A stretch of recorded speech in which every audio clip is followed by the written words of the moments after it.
So అసలు ఈ manifestation అంటే ఏంటండి? మేనిఫెస్టేషన్ అంటే మన మైండ్ని రివైర్ చేసుకోవడం అన్నమాట, మన కోరికలు తగ్గట్టుగా. సో మనం ఏదైతే కోరుకుంటున్నామో దాన్ని లైఫ్లో నిజ రూపంలో చేసుకోవడమే మేనిఫెస్టేషన్ అంటారు. సో లైఫ్లో తెలియకుండా తెలిసి చాలా మంది మేనిఫెస్ట్ చేస్తున్నారు, చేయరని కాదు, తెలియకుండా కూడా మన లైఫ్లో ఎన్నో జరుగుతుంటాయి. అంటే మనం అనుకున్నవి జరుగుతాయి, అనుకునే నెగటివ్ సంఘటనలు కూడా ఎందుకు జరుగుతున్నాయి అంటే it's all we are manifesting annoyingly. ఇప్పుడు నిజంగా మన మనసులో ఒకటి కోరుకొని నేనేం సీఎం అవ్వాలి అని అనుకున్నాను, అవుతాయంటారా? ఎందుకు అవ్వరండి? మన జగన్మోహన్ రెడ్డి గారు అలా అనుకున్నారు కదా. మీరు గమనించారో లేదో, ఆయన కాంగ్రెస్ లో ఉన్నప్పుడు వాళ్ళ father, that time Congress was in power in India. So Sonia Gandhi చాలా పవర్ లో ఉన్నారు.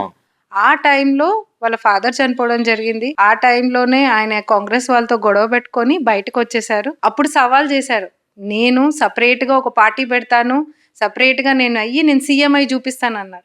అప్పుడు ఎవరు నమ్మలేదు కూడా, కానీ చేసి చూపించారు కదా. ఈవెన్ తెలంగాణలో కూడా సేమ్. రేవంత్ రెడ్డి గారు కూడా అలాగే సవాల్ చేశారు కేసీఆర్ తో.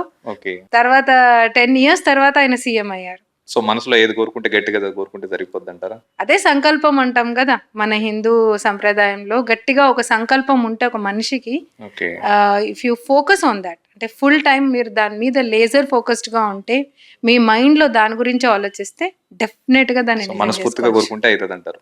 మనస్ఫూర్తిగా కోరుకోవడమే కాదు, దాన్ని తగ్గట్టు మన మైండ్ సెట్ ఉండాలి. It's not just what we want, it is what we are.